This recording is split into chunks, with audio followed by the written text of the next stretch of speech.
तो last time उन्होंने मेरे को जब उनके गुज़रने से 3 दिन पहले उन्होंने मुझे बोला कि बेटा डांस कर तू, तेरा पैशन है ना, तू कर। मेरे को वहाँ से ग्रीन सिग्नल अगर से किसी की तरफ से मिला है तो it's because just my father, it's my hero. तो एक वही जगह थी जो एक श्मशान है, वहाँ पे उन्होंने हमको रिहर्सल के लिए जगह दी। हमने रिक्वेस्ट किया था, बाय रिक्वेस्ट कि सर हम लोग यहाँ पे प्रैक्टिस कर सकते। हार्डली हम लोग मतलब रिहर्सल कर पाते थे, जहाँ से 10 किलोमीटर मुझे पैदल आना पड़ता था। अगर कोई दूसरा कार्तिक मेरे पास आए तो कम से कम मैं उसको मना ना करूँ डांस के लिए।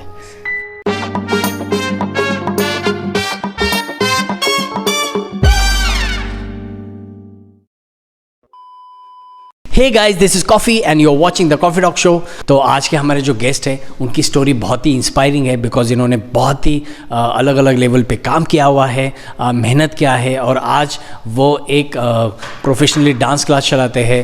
अगर आप इनकी स्टोरी सुनोगे तो आपको पता चलेगा कि कितनी मेहनत होती है एक प्रोफेशनल डांस टीचर बनने के लिए। आज के हमारे गेस्ट है कार्तिक।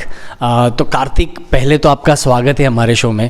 सो मेरा पहला ये सवाल है, आपके बारे में बताइए, आप कहाँ से बिलोंग करते हो, आप कितने साल से आप डांस कर रहे हो? जी, मैं बेसिकली नासिक से बिलोंग करता हूँ और काफ़ी 15 सालों से डांस करता हूँ मैं। 15 साल हो चुके मुझे, और ज़्यादातर मैं ट्रैवल करता हूँ इस सिटी से उस सिटी, क्योंकि काफ़ी ज़्यादा वर्कशॉप वगैरह कहीं पे मिल जाए तो वहाँ पे, या फिर क्लासेस किसी के हो तो वहीं पे कैंप वगैरह हो जाता है। तो इसी दौरान फिर ऐसे ही वक्त गुजरता है मेरा ज़्यादातर। आपने जब ये जर्नी स्टार्ट की थी तो बहुत सारे प्रॉब्लम्स थे, आपके पास हॉल नहीं था, और आपने एक शमशान घाट पे प्रैक्टिस किया हुआ है, वो भी 2.5-3 साल।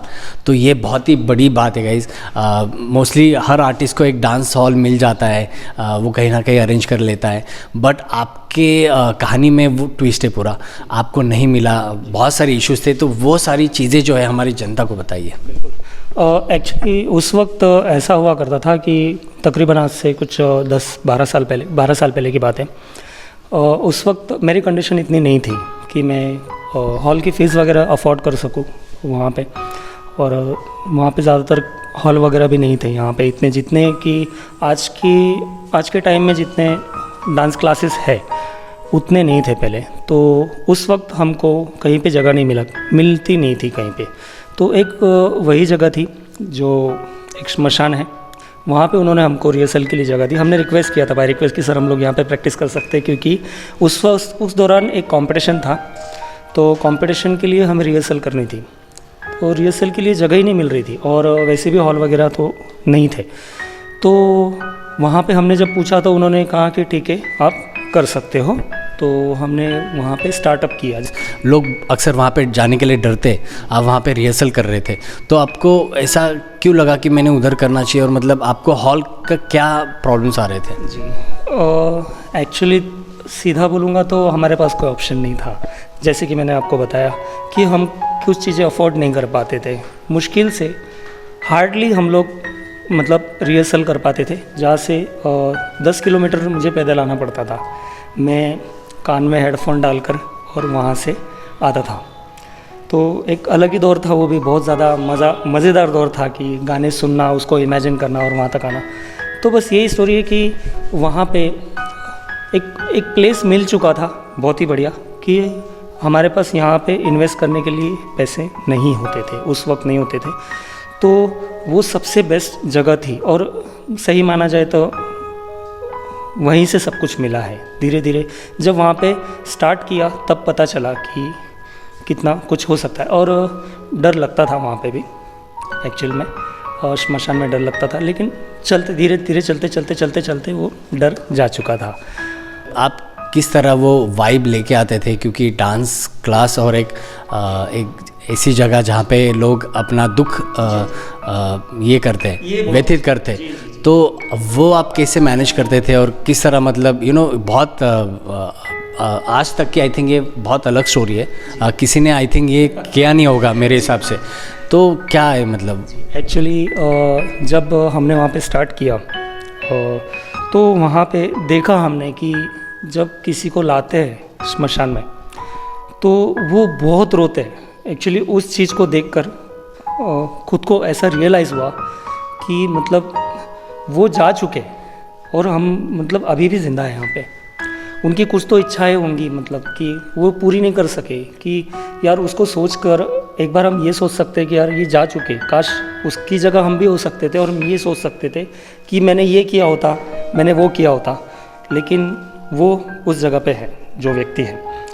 तो उस इमोशंस से जुड़कर हम वर्क करते थे कि जैसे मैं देखता था, स्टार्टिंग में मुझे नहीं पता था, बस ऐसे देखता था तो कुछ इमोशंस मिल जाते थे, उनसे कुछ वाइब्स मिल जाती थी। जो इमोशंस, एक कंटेम्प्रेरी डांसर जो होता है उसके अंदर ना इमोशंस होना बहुत ज़रूरी है सर। आप माइंड से नहीं करोगे चलेगा, आप हार्ट से नहीं करोगे चलेगा। एक इमोशंस जो होते हैं ना, हार्ट में उभार लाने के लिए आपको इमोशंस अंदर ज़रूरी है, जो आपको कहीं ना कहीं से मिलते हैं। आप अगर किसी सैड, कोई भी आप अगर सैड डांस करते हो तो वो आप कहीं ना कहीं किसी दौर में आपके साथ वो वक्त गुजर जाता है जो हम दोहराते हैं, जो हम अपने सॉन्ग के ज़रिए, अपने बॉडी के ज़रिए बताते हैं। और यहाँ पर ऐसा होता था मोस्टली कि वहाँ पे जाने नहीं देते थे, पर ठीक है, दूर से बैठे बैठे भी देख सकते थे। अभी वहाँ का वक्त ऐसे हो चुका था कि मैं पूरी तरीके से ढल चुका था, उनको देखता था, सोचता था कि यार सच में ऐसा भी कुछ होता है। तो बस वहीं से इमोशंस निकलना शुरू हुआ। जब आपके डैड इस दुनिया में वो नहीं थे तो उसके पहले आपको एक प्रॉमिस किया था और उसके बाद आपने इस फील्ड को चुना और फिर आप अपने खुद की जर्नी जो है, आपका पैशन जो है, उसको फॉलो करना स्टार्ट किया। तो वो हमारे जनता को बताइए कि वो जो सिचुएशन था वो क्या था। वो एक्चुअली वो बहुत ज़्यादा हार्डली सिचुएशन थी मेरे लिए, बहुत ज़्यादा, मतलब एक्सेप्ट करना मुश्किल था उस चीज़ को कि कोई व्यक्ति हमको ये बोल रहा है और उस चीज़ को एकदम से उस चीज़ को निभाना और अब तक के निभाते आना। तो वो मैं जानता हूँ और मेरे फादर जानते हैं कि किस तरीके से इंसिडेंट्स सर ये हुआ था कि फादर थे, जब मैं डांस करता था, छोटा था, तब से वो देखते, तो डांस का तो बहुत बड़ा फैन था। तो देखते थे वो, उन्होंने हमेशा मैं घर का दरवाज़ा बंद करके डांस कर लिया करता था, तो वो घर के दरवाजे की कोने के अंदर से देखते थे मुझे। कभी गोविंदा के डांस पे डांस कर लिया, कभी किसी भी सॉन्ग पे डांस कर लिया, तो जुनून था, निकलता था वो। तो लास्ट टाइम उन्होंने मेरे को, जब उनके गुजरने से 3 दिन पहले उन्होंने मुझे बोला कि बेटा डांस कर, तू, तेरा पैशन है ना, तू कर। क्योंकि मैं हमेशा जॉब में रहता था और पैशन था करने का, लेकिन अंदर तक था, इतना उभर के नहीं आया। मेरे को वहाँ से ग्रीन सिग्नल अगर से किसी की तरफ से मिला है तो it's because just my father, सिर्फ और सिर्फ मेरे पापा की वजह से। इट्स माई हीरो, मैं अभी भी मानता हूँ उनको, अगर दुनिया में कोई है तो मेरे फादर। कि उन्होंने मुझे बोला कि तेरा फैशन फॉलो कर, उन्होंने बोला तू डांस करता है तो कर, बेसिकली कर, कोई कुछ भी बोले, किसी की तरफ ध्यान मत दे, तो सीधा निकल। मैंने बोला ठीक है चलेगा, और मेरी भी बहुत, मतलब इतना खुश हो रहा था मैं। मैंने क्लासेस फाइनली वहाँ पे ज्वाइन की। मेरे पापा 3 दिन के बाद गुजर चुके थे, मैं जॉब पे था, वहाँ पे मुझे पता चला, तो बस वही बहुत ज़्यादा बुरी हालत हो चुकी थी मेरी कि फादर ने इस तरीके से। और साइड बाय साइड आपका ये प्रॉमिस भी रहता है कि हमने किसी से प्रॉमिस किया है, आप भूल नहीं सकते उस चीज़ को, आप उस चीज़ को इग्नोर नहीं कर सकते। सबसे पहली बात, वो कोई खुशी की बात नहीं है कि मुझे डांस करना है तो मैं खुश हो जाऊँ, मेरे पापा से प्रॉमिस कर लिया था तो चलो अब मेरे को ग्रीन सिग्नल मिल गया, नहीं, वो एक जिम्मेदारी भी थी मेरे लिए कि पापा ने बोला था अब तू नाम लेकर जा मेरा, मुझे पैसे नहीं चाहिए या फिर कुछ नहीं, तू कर बस। वहीं से स्टार्टअप हुआ। मैं भले ही 10 किलोमीटर हो या 15 किलोमीटर हो, कोई फ़र्क नहीं पड़ता, आप चलो, आप उसको एंजॉय करो, और बहुत मज़ा आता था। और साथ में मेरे फादर भी थे, आज भी मेरे फादर मेरे साथ हैं, उनको साथ में लेकर चलता हूँ, एंड दैट्स द रियल। मैं हमेशा जब भी स्टेज पे जाता हूँ अपने फादर को याद करता हूँ, उसके बाद ही परफॉर्मेंस स्टार्ट करता हूँ, चाहे वो जैसा भी हो। लेकिन सबसे पहला जो हम करते हैं, प्रणाम करते हैं, सबसे पहले स्टेज पे जाने के बाद हम करते हैं, गुरु को करते हैं या नटराज देव को करते हैं या फिर फ्लोर को हम बेसिकली पैर पड़ते हैं डांस करने से पहले। मैं हमेशा जाने के बाद अपने फादर को बोलता हूँ कि बाबा मैं आलोय, मैं आ गया हूँ, आप प्लीज़ देख लेना। और हर बार बेस्ट परफॉर्मेंस हुआ है। आप डांस तो करते हो इतने साल से, बट आप इतनी ऊंचे बिल्डिंग के ऊपर चढ़ के पूरे बैनर को कलर करना, इतना आपको डर नहीं लगता है? इतना ऊंचाई से आप कलर करना, आप फटाक से चढ़ गए यार, इतना, मतलब मैंने देखा आपका वो, तो ये कैसे कर पाते हो? और आप जैसे ये मेरा एक पैशन लाइफ है, डांस जो है ये मेरा पैशन लाइफ है, और वो मेरा प्रोफेशन है। ये भी प्रोफेशन है लेकिन वो भी है, क्योंकि बचपन से वही करता है वो, तब इसी वजह से मैं इसमें अब तक टिका हूँ।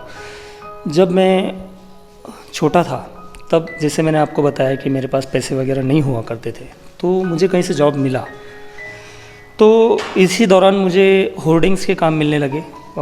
इट्स हाई रिस्की, तो डर लगता है मुझे। बिना सेफ्टी के आप आराम से चढ़ जाते हो, तो इतना रिस्क, बहुत रिस्क नहीं हो जाता है? जी सर, रिस्क हो जाता है, डर भी लगता है। और मैं सबको यही बोलना चाहूँगा कि ऐसा कुछ ना करे डांस के दौरान, या फिर किसी भी तरीके से ना करे बिना सेफ्टी बेल्ट के, क्योंकि मुझे 15 साल हो चुके हैं उस काम को करते हुए, तो मैं उस काम का भी तजुर्बेदार हो चुका हूँ और मैं बिल्कुल सेफ्टी के साथ में चढ़ता हूँ, पूरे होशो आवाज़ में चढ़ता हूँ। डांस फील्ड को किस मुकाम तक लेके जाना चाहते हो? आपके फ्यूचर प्लान क्या है? आपका गोल क्या है और आप क्या बनना चाहते हो? बेसिकली मैंने स्टार्ट किया था एक नॉन डांसर से, और मेरा गोल है मैं एक अच्छा टीचर बनना चाहता हूँ। चाहे मुझे वो मुकाम मिले या ना मिले, कि अगर कोई दूसरा कार्तिक मेरे पास आए तो कम से कम मैं उसको मना ना करूँ डांस के लिए, कि कोई आए तो मेरे लिए ना, मतलब मेरे दरवाजे पे सभी का वेलकम है। मैं जो भी आता है मैं सभी के लिए हेल्प करता हूँ, और मैं यही कोशिश करता हूँ, क्योंकि मैं उस दौर से गुजरा हूँ सर, उस दौर से गुजरा हूँ। मुझे पता है कि वो पेशेंस क्या होते हैं, वो दुख क्या होता है जब कोई मना कर देता है। मतलब हम बयान नहीं कर पाते, क्योंकि हम पूरे एफर्ट लगाते हैं कि हम सामने वाले को मना लें कि सर ऐसा ऐसा है कि हम जॉइंट हो सकते हैं। और जब वहाँ से आपको ना मिले तो आपके पास एक ही ऑप्शन बचता है, आप पेशेंस रखो, आप चलने दो। तो मेरे दरवाजे पे कोई भी आए तो मैं उसको पूरी तरीके से अपना जो टैलेंट जो भी है, मतलब मैं उसको दे सकूँ। पहले कॉम्पिटिशन्स हुआ करते थे, जैसे बड़े बड़े कॉम्पिटिशन्स ऑर्गेनाइज हुआ करते थे नासिक सिटी में, ऐसे फिर से हो, ताकि जो हमसे जो जूनियर है वो सीख सके। क्योंकि ऑब्वियसली आप जो है हमें सीनियर मिले, जैसे आप सीनियर थे, हमने आपको देख के सीखा, वैसे ही हमको कोई देख के सीखे, या फिर किसी को तो स्टेज मिले। सो गाइज, जब मैंने ये शो स्टार्ट किया था तो बहुत लोगों ने सवाल पूछे थे, और बहुत सारे लोग मुझे सजेशन दे रहे थे कि आप स्टैब्लिश आर्टिस्ट को ही लो, जिन्होंने रियलिटी शो किया हुआ है, जिन्होंने मूवीज़ किए हुए, या जो भी स्टैब्लिश सेलिब्रिटीज़ है। बट मैंने ये शो इसलिए भी बनाया हुआ है ताकि जो मेहनत करते हैं लोग, मेहनती आर्टिस्ट है, जिनकी कहानी बहुत ही इंस्पायरिंग है, तो मैं उन लोगों की कहानी आप लोगों तक पहुंचा सकूं और उनको एक प्लेटफॉर्म, उनको एक्सप्रेस करने का मौका दे सकूं। इसलिए ये शो का बनाने का मेरा मेन मोटिव था। मैक्स चौहान, जिन्होंने कार्तिक को बहुत सपोर्ट किया और आज भी उनके साथ ही है, जब उनका स्ट्रगलिंग लाइफ था, और अभी आप ऑलमोस्ट लाइक स्टेबल हो चुके हो, शादी हो चुकी है कार्तिक की। तो मुझे बताइए कार्तिक, कैसे मिले आप लोग और किस तरह मतलब ये जर्नी था? जर्नी बहुत ही, मतलब जब मैक्स मिला था तब बहुत ही इंटरेस्टिंग एक किस्सा है जो मैं आपको बताता हूँ। उस दिन ना यहाँ पे एक इवेंट होता था, उस वक्त वहाँ पे एक इवेंट हुआ था रोड पे, तो मैं डांस करता था। मैक्स तब छोटा था, हम लोग कुछ एक दूसरे को 14-15 साल से जानते।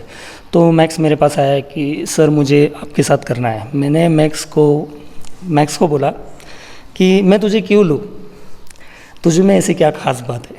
तो उसने बोला कि सर मैं आपको कुछ करके बताता हूँ, आप देखिए।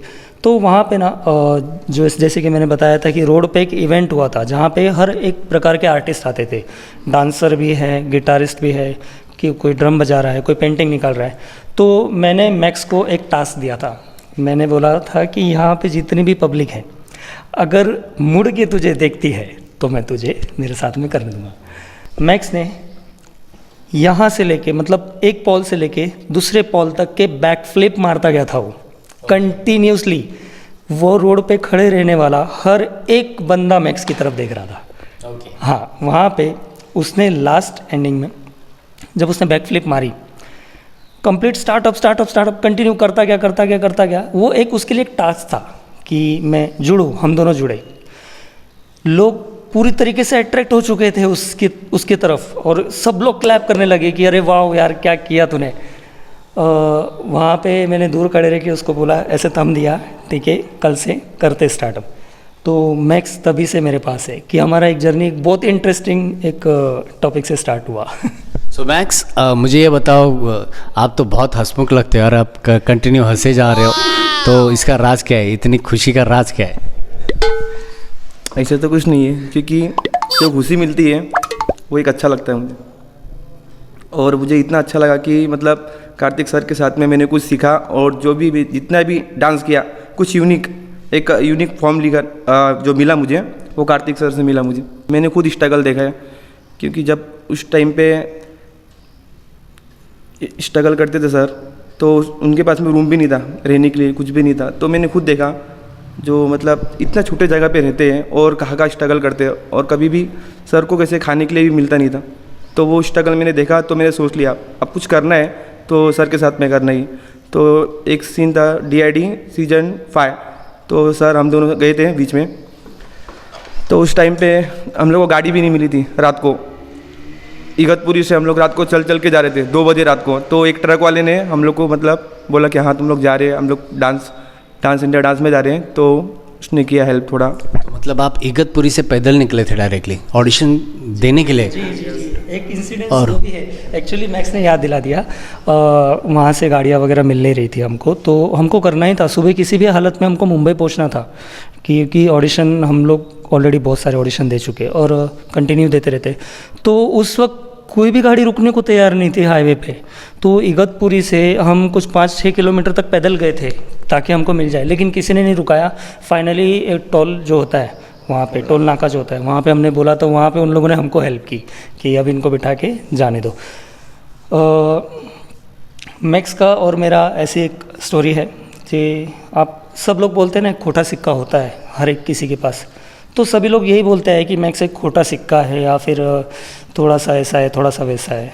ये बात मैं नहीं मानता, क्योंकि जब तक मैं नहीं मानूंगा तब तक नहीं हो सकता। MS-15 ये मेरा ग्रुप था जो मैंने बनाया था आज से कुछ 10-12 साल पहले, जब हम लोग बनाए थे। हम तो पहले से साथ में, लेकिन तब भी था ग्रुप का हर एक बंदा जा चुका है। सिर्फ एक मैक्स है मेरे पास जो है यहाँ पे जी, अभी तक आपके साथ है। क्लास चला रहा है, जो मेरे नाम को, जो नाम मैंने बनाया था MS-15 जो बनाया था उसको लेकर चल रहा है। तो आप अभी भी MS-15 से जुड़े हो, खुद क्लासेस तो लेते हो ना? जी बिल्कुल जुड़ा हूँ मैं MS-15 से, लेकिन मेरे बाहर वर्कशॉप्स वगैरह होते हैं या फिर कुछ इवेंट्स वगैरह आते हैं तो फिर मेरे को वहाँ पे जाना पड़ता है, बस यही प्रॉब्लम है। सो मैक्स, आप मुझे बताइए आपका रियल नाम क्या है? मेरा रियल नाम है सूरज रामनिवास चौहान। ये मैक्स किसने रख दिया फिर? ये मैक्स पहले से डांसिंग के अंदर, डांसिंग में सबने मतलब मैक्स रख दिया, फिर वो मैक्स एक कंपटीशन था जहाँ पे मैंने किया था फर्स्ट, तो वहाँ पे जो ऑडियंस थे उन्होंने रखे थे मैक्स। बी-बॉइंग में मैक्स ऐसा है कि बी-बॉइंग भी करता है, और वो थोड़ा बहुत जैसा मेरे साथ में रहते तो थोड़ा ऑब्जर्वेशन करना स्टार्ट किया उसने, कंटेंट भी करता है, तो उसने वैसे ही स्टार्टअप कर दिया था मेरे साथ में, तो उसने इस स्टाइल को इसमें मिक्स किया था। आप अभी इसके बाद रियलिटी शो ट्राई करना चाहते हो, या आप ऐसा कुछ है आपका प्लान, या आप बच्चों को ट्रेन करना चाहते हो? तो ये सारी चीज़ें हमारे ऑडियंस को बताइए। जी बिल्कुल करना चाहूँगा, क्योंकि सपना है मेरा, क्योंकि मैं खुद को देखता था पहले, अब मैं किसी और में मैं खुद को देखता हूँ, मैं हर किसी में देखता हूँ किसी को, खुद को। तो मेरा सपना है कि मेरे तरफ से जाए, ऑलमोस्ट जा चुके हैं रियलिटी शो बच्चे कर चुके हैं, और मैं चाहूँगा आगे भी करे, ताकि क्योंकि किसी न किसी की तो जर्नी स्टार्ट हुई है। जब हम बात कर रहे हैं यहाँ से, कोई किसी न किसी ने स्टार्ट किया है, शायद वो मेरे पास आ जाए, यहाँ से उसको एक प्लेटफॉर्म मिले। मैं पूरी कोशिश करूँगा, और मैं आपको यहीं पे आपका इस शो का बहुत बड़ा आभारी हूँ कि आप यहाँ तक आए। हमने तो वो स्ट्रगल किया 15 साल का, लेकिन आज जो आप यहाँ पे स्ट्रगल करके आए उसके लिए आपका बहुत बहुत शुक्रिया कि आप यहाँ तक आए, हमारे लिए एक प्लेटफॉर्म खड़ा किया, एक डांसर्स को अपनी बात रखने का मौका मिला कम से कम। तो ये एक बहुत अच्छी बात हो गई, क्योंकि अब तक ऐसा कहीं पे भी हुआ नहीं। ये शायद मैंने फर्स्ट शो देखा है जहाँ पर कोई आकर हमारा इंटरव्यू ले रहा है कि आपका एक आपका जो लाइफ स्टोरी है वो बताओ। बस इससे ज़्यादा हमारे लिए खुशी की बात और कुछ नहीं हो सकती कि हम दूसरों तक ये बात पहुँचाएं।